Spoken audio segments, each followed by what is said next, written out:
आप सभी को नमस्कार, सुप्रभात। सार्थक और build job point YouTube channel आप सभी लोगों का हार्दिक स्वागत करता है। चैनल पर नए हैं, चैनल को सब्सक्राइब, वीडियो को लाइक, शेयर, ये 3 कार्य कर लीजिए। बेल आइकन दबा कर रख लीजिए ताकि आपको नोटिफिकेशन मिल जाए और आप उसे शेयर कर पाएँ।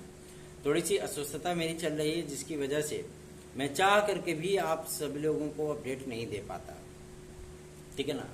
और इस समय तो विद्यालय भी ओपन है, तो जाहिर सी बात है कि बहुत ज़्यादा परेशानियों का सामना करना पड़ रहा है। लेकिन जैसा कि मैंने आप सभी लोगों से प्रॉमिस किया था कि हम लोग अपर सचिव से मुलाकात करेंगे और शासनादेश के संबंध में बातचीत करेंगे, तो कल की तारीख में हम लोगों ने मुलाकात की थी, बातचीत की थी और मुझे प्रयागराज से लौटने में तकरीबन 11:30 बज गए थे, जिसकी वजह से मैं शाम की वीडियो नहीं डाल पाया था।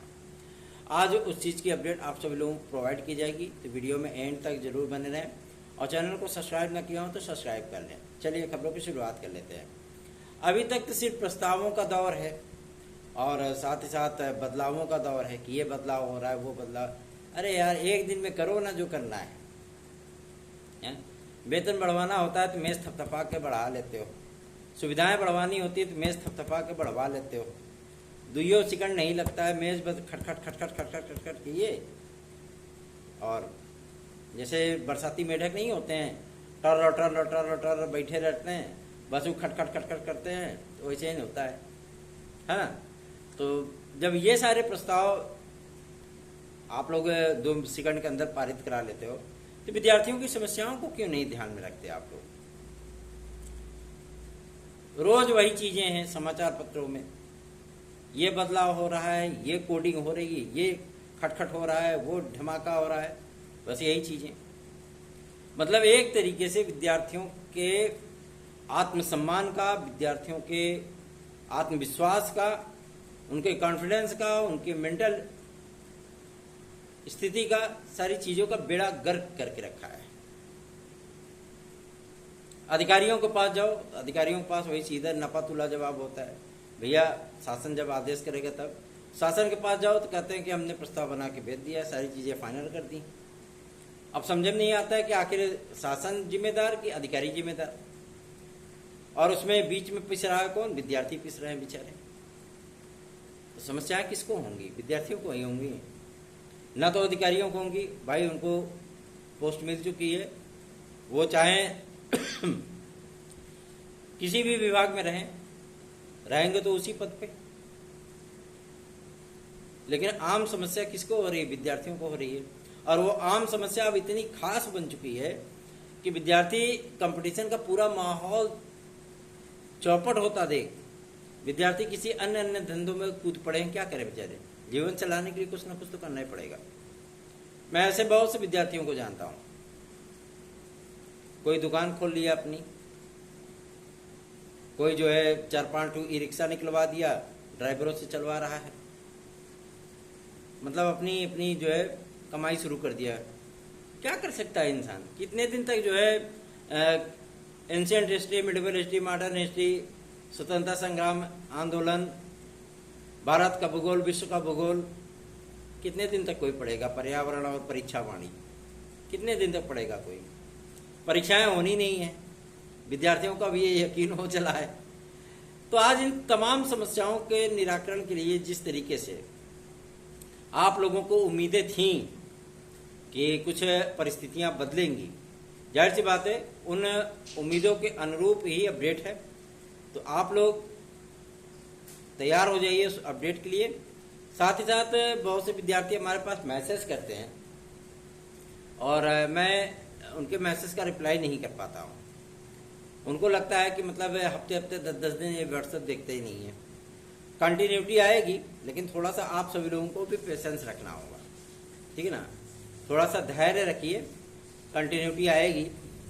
जबकि आपको 24 घंटे के अंदर आपके मैसेजेस का रिप्लाई मिल जाया करेगा। 97 यही मेरा व्हाट्सएप नंबर है। आप इस व्हाट्सएप नंबर पे हमसे हमारे नोट्स आदि भी प्राप्त कर सकते हैं। साथ ही साथ यदि आप सभी लोगों की कोई प्रतियोगी जीवन की समस्या है तो आप उसको हमसे शेयर भी कर सकते हैं। यदि उस समस्या को पहुंचाना है अधिकारियों के पास तक तो भी आप उसको शेयर कर सकते हैं।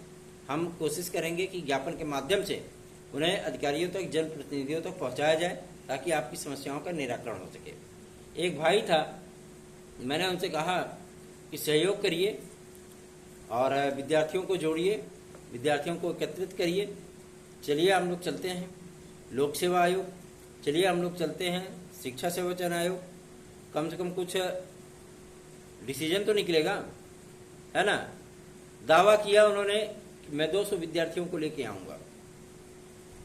मैं तय डेस्टिनेशन पे पहुंच गया।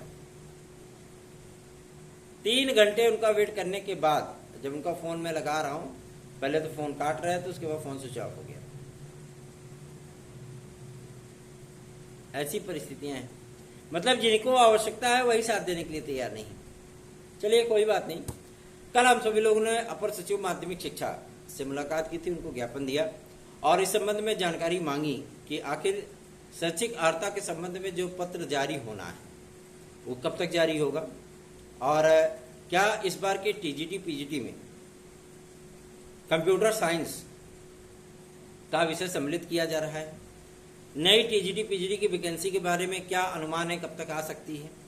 साथ ही साथ टीजीटी पीजीटी 2022 में कितने पद बढ़ाए जा सकते हैं, शिक्षा सेवा चयन आयोग किस स्ट्रेटजी पर काम कर रहा है, क्या चीजें चल रही हैं, इन तमाम मुद्दों पर उनसे बातचीत की गई थी। सभी मुद्दों पर तो नहीं, लेकिन उन्होंने 2-3 मुद्दों पर खुल करके अपने मत रखे हैं, अपनी राय बताई है कि शासनादेश आप सभी लोगों का, सारी चीजें हमारी इधर से फाइनल है। जो रिपोर्ट भेजनी थी हमें, जो प्रस्ताव भेजना था हमें, जिस निश्चित प्रारूप पे भेजना था हमें, वो शासन को प्रेषित किया जा चुका है। शासन क्लियरेंस देगा, इधर से शासनादेश जारी हो जाएगा। अब शासन ही तो ऐसा है कि कोई न कोई कांड उसके सामने हो ही जाता है।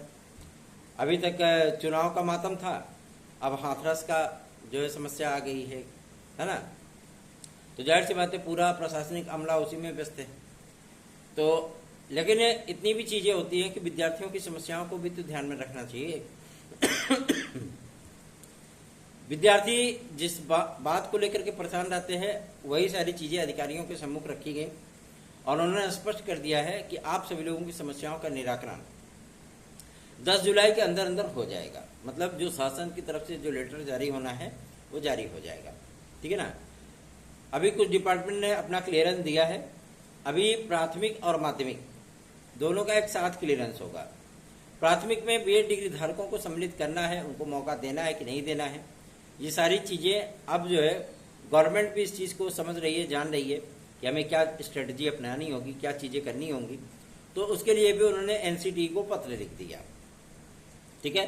नियमावली बनी है, उस नियमावली में क्या परिवर्तन हुआ है, क्या चीजें हुई है, ये अभी सिर्फ अंदर खाने की ही बातें हैं, ठीक है ना। तो ये मामला आपका जस्ट उल्टा है, लेकिन मामला आपका सिर्फ फंसता है माध्यमिक लेवल का। माध्यमिक लेवल का जो शासनादेश है उन्होंने बताया कि 10 तारीख तक आप लोगों का शासनादेश इसके पे जारी हो जाएगा। मतलब शैक्षिक अर्हता का जो विवाद है वो समाप्त हो जाएगा। तो आप लोगों को इसमें चिंतित होने की आवश्यकता नहीं है, आप सभी लोग निश्चिंत बेफिक्र रहिए। और रही बात आपके टीजीटी पीजीटी को लेकर के, तो 2024 की वैकेंसी के संबंध में उन्होंने कहा कि अभी हाल फिलहाल में ये शासनादेश एक जारी हुआ है तदर्थ शिक्षकों की नियुक्ति को लेकर के। जो लोग आप सभी लोगों को झटका वाला थंबनेल लगाते हैं कि जो कहा, जो सोचा था वही हुआ, जिसका डर था वही हुआ। अरे काहे का डर था यार, सीधी सी बात है, वो तो तदर्थ शिक्षक है, उनको तो नियुक्त होने होना था, है ना। शिक्षा मित्रों को सर्वोच्च न्यायालय ने बाहर किया था, तो क्या शिक्षा मित्र आज नहीं पढ़ा रहे हैं? आज भी तो पढ़ा रहे हैं ना। तो क्या एक प्राथमिक शिक्षक भर्ती नहीं आई थी? एक क्या 2 आई थी, एक 68,500 आई थी, एक 69,000 आई थी। तो क्या तदर्थ शिक्षक नियुक्त हो जाएंगे तो क्या मानदेय पे तो क्या टीजीटी पीजीटी की वैकेंसी नहीं आएगी? तो ऐसे थंबनेल लगा करके जो है विद्यार्थियों को 440 वोल्ट का झटका दे करके और सहला करके थप्पड़ मारने वाली आदत उस यूट्यूबरों की जा नहीं रही है, ठीक है ना। तो हो गया, कोई दिक्कत नहीं भाई, उसी से उनकी रोजी रोटी चलनी है। और बहुत से लोग बोलते भी हैं कि आप तो कभी 2 वीडियो डाले, कभी 1 डाले, कभी 1 भी नहीं डाले, हाँ कोई फर्क ही नहीं पड़ता आपको, कोई क्या दिक्कत है उसमें। लेकिन इस पर उन्होंने स्पष्ट कर दिया है कि जो नए अध्याचन है, साथ ही साथ पूरे शासन प्रशासन तंत्र से जितना जितना पदों का आदेश होगा उतने ही पदों का विज्ञापन शिक्षा सेवा चयन आयोग आप लोगों का जारी करेगा। 10 तारीख के बाद अध्यक्ष और सदस्य भी, अध्यक्ष और परीक्षा नियंत्रक भी आपके शिक्षा सेवा चयन आयोग में आ जाएंगे, क्योंकि अब हाई कोर्ट में भी एक याचिका डाली गई है जिसमें असिस्टेंट प्रोफेसर की भर्ती को लेकर के जो हाई कोर्ट ने आदेश किया था उसके संबंध में ही, उसके अनुपालन में ही एक याचिका फिर से फाइल की गई है। तो जाहिर सी बात है, हाई कोर्ट का ये आदेश था कि आप पुराने ही आयोग से करा लीजिए परीक्षा। जब तक आप नया आयोग नहीं बना लेते हो, नया आयोग बना भी चुनाव के पहले तो सिर्फ मतलब शेर तो बन है लेकिन उसमें दांतें नहीं है, तो शिकार कैसे करेगा, फिर खा कैसे पाएगा। सबसे बड़ी समस्या तो यही आती है ना कि पुतला तो बना दिया है, तो भैया के नाम है शेर, है ना, लेकिन अब शेर के पास दांतें नहीं है, पंजों में नाखूने नहीं है, तो शिकार कैसे करेगा। वो तो बिल्ली से भी बदतर है फिर, है ना। बिल्लियों पंजा मारती है तो अच्छा खासा डेंट दे के जाती है, तो ये चीजें हो जाती है। लेकिन आप लोगों को मैं बता दूं, उत्तर प्रदेश शिक्षा सेवा चयन आयोग आप सभी लोगों को कभी भी ऐसा नहीं है कि 25,000, 28,000, 30,000 की वैकेंसी आप लोगों को माध्यमिक लेवल पे देगा। जब भी वैकेंसियां आप लोगों को देखने के लिए मिलेंगी, वैकेंसियां आपकी अंडर 10,000 ही होने वाली हैं। ये जो 25,000, 27,000, 32,000, 28,000, 18,000, 17,000 की बातें हो रही थी, ये कल एकदम स्पष्ट हो गया कि अंडर 10,000 ही आपकी टीजीटी और पीजीटी दोनों की वैकेंसीज होने वाली है शिक्षा सेवा चयन आयोग के माध्यम से। तो आप स्वयं समझ लीजिए कि या तो गवर्नमेंट जो है तदर्थ के पदों पर भर्ती नहीं करना चाहती, और ऐसा एक गवर्नमेंट के साथ नहीं है, सभी गवर्नमेंट के साथ है। हर कोई शिक्षा मित्रों का फेवर लेना चाहता है, हर कोई तदर्थ शिक्षकों का फेवर लेना चाहता है। तो प्रक्रियाएं आप लोगों को ऐसे ही चलती रहेंगी, ठीक है ना। तो आप लोगों को मैं बता दूं, एलटी ग्रेड जीआईसी प्रवक्ता के लिए भी हम लोगों ने प्रयास किया था जानने का कि एलटी ग्रेड जीआईसी में क्या चीजें चल रही हैं। तो उत्तर प्रदेश लोक सेवा आयोग ने कहा कि हमने 3 तारीख को अनुमान किया था कि हमें शासनादेश जारी हो जाएगा, पत्र आदि मिल जाएंगे, लेकिन वो चीजें नहीं मिली। अब जब तक हमें शासन से क्लियरेंस नहीं मिलता है तब तक हम विज्ञापन नहीं जारी कर पाएंगे। अब विज्ञापन जारी करने की जो तिथि इन्होंने नियत की है वो 10 जुलाई है। समय तो हम लोगों का एकदम नजदीक आ गया, क्लियर हो रहा है। अब माज 3 दिन से सही है, तो देखते हैं इन 3-4 दिनों में क्या चीजें होती हैं। लेकिन इसमें कहीं ना कहीं विद्यार्थियों की भी थोड़ी सी लेट लतीफी वो जो है समझ में आ रही है कि विद्यार्थी या तो सहयोग नहीं करना चाहते या विद्यार्थी हालात से समझौता कर बैठे हैं कि चलिए जो चीजें चल रही चलने दीजिए, ठीक है ना। तो आप लोगों को मैं बता दूं कि किसी भी तरीके से आपको परेशान होने की आवश्यकता नहीं है। हम लोग जब भी अधिकारियों से मिलते हैं उनके वही रटे रटाए जवाब होते हैं। लेकिन आप लोगों को मैं ये भी बता दूं कि टीजीटी पीजीटी लेवल पे जो सकारात्मक खबरें मिली हैं वो खबरें आप सभी लोगों के लिए थोड़ी सी सुखद हैं कि हमारा टीजीटी पीजीटी 2022 में पदों की संख्या बढ़ेगी। ये एकदम क्लियर है, स्पष्ट है। आयोग अभी काम नहीं कर पा रहा है, जिसकी वजह से थोड़ी सी समस्याएं हो रही हैं, ठीक है ना। आयोग में जब अध्यक्ष, परीक्षा नियंत्रक वगैरह आएंगे तभी आयोग में कोई चीजें पॉसिबल हो सकती हैं।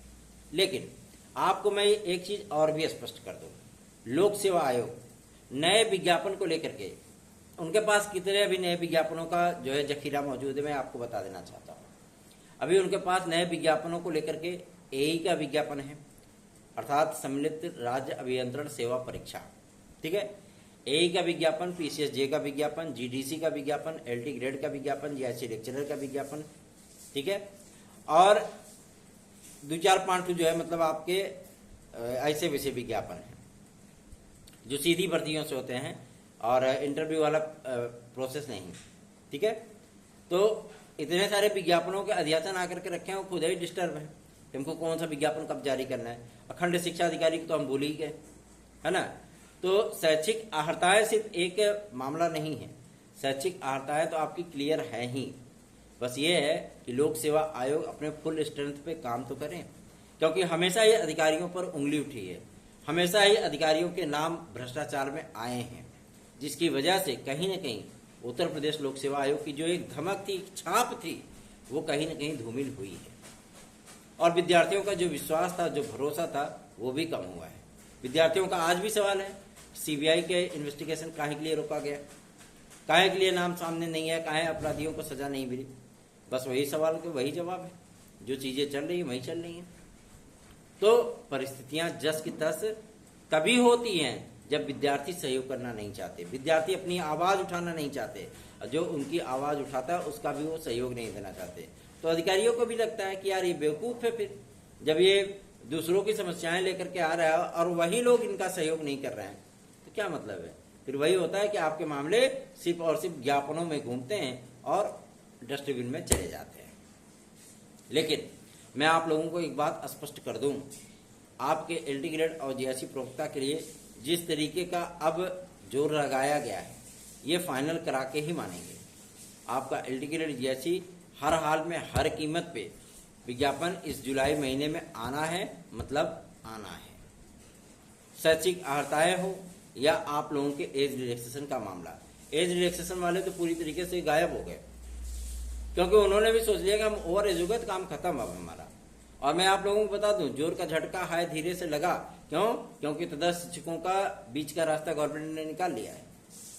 ठीक है, बीच का रास्ता गवर्नमेंट ने निकाल लिया है। अब आप लोगों को टीजीटी और पीजीटी में जो अनरिजर्व कैटेगरी होती है उसको 42 year, unreserve category 42 years, reserve category 47 years, आप लोगों को एज लिमिटेशन भी देखने के लिए मिलेगा। ये प्रस्ताव बन चुका है और ये प्रस्ताव आप लोगों को बहुत जल्दी ही देखने के लिए मिलेगा। और नियमावली में अगर ये सम्मिलित हो गया ना गुरु, फिर दिक्कत है। ठीक है, मामला आप सभी लोगों को मैं बता दूं, आप लोग ऐसे ही उदासीन बैठे रहिए। आप लोगों की उदासीनता जाहिर सी बात है कहीं न कहीं आप सभी लोगों के लिए समस्याओं का कारण बनेगी।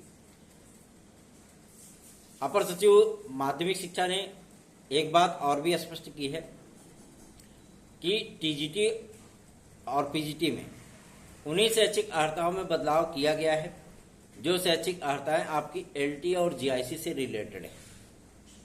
ठीक है, मतलब उसके समकक्ष कर दिया गया है। अब एलटी और जीआईसी में और टीजीटी और पीजीटी में कोई फर्क नहीं है। फर्क सिर्फ आपके ग्रेड पे में होगा, फर्क सिर्फ आपके मैनेजमेंट में होगा। ठीक है ना, वो पूर्णतया राजकीय कॉलेज है या आपका अर्धशासकीय सहायता प्राप्त विद्यालय है।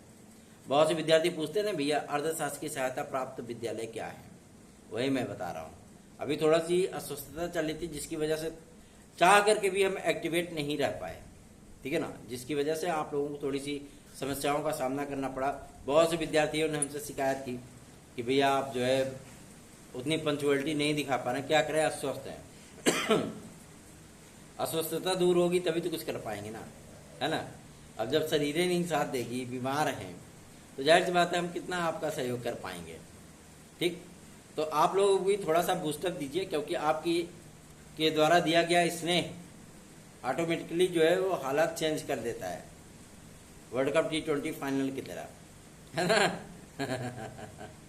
तो वही चीजें है, आप सभी लोग भी थोड़ा सा सहयोगात्मक रवैया अपनाइए ताकि हम लोग भी बेहतरीन से बेहतरीन कार्य कर सकें और बेहतरीन से बेहतरीन रिजल्ट आपको डिलीवर कर सकें।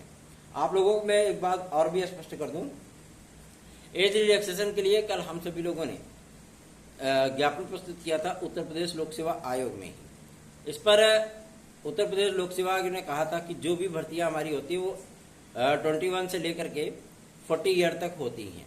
लेकिन अगर हमें शासन, भाई क्योंकि करना धरना शासन को, नियुक्तियां शासन को देनी है, वेतन शासन को देना है, अधिकार और पावर शासन को देना है। ठीक है ना, तो हम तो एक नियामक संस्था है, हमको चयन करके भेजना है। जब तक शासन हमें क्लियरेंस नहीं देता जाए तब तक हम कैसे जो है एज रिलैक्सेशन पे हम फाइनल कर सकते हैं। तो आप लोगों को मैं बताना चाहता हूं कि आप लोग चाहते हैं कि अगर आपको एज रिलैक्सेशन मिले तो आपको भी एक्टिवेट होना पड़ेगा। ठीक है, बाकी अपना स्नेह और आशीर्वाद यूं ही बरसाते रहिए। सार्थक government job point YouTube channel को सब्सक्राइब, वीडियो को लाइक शेयर जरूर किया करिए। आज भी बहुत सी मेहनत के कार्य हैं, सारी चीज़ें की जाएंगी। साथ बने रहिए, अधिक संख्या में वीडियोज़ को शेयर किया करिए। धन्यवाद, आप सभी के दिन शुभ हो।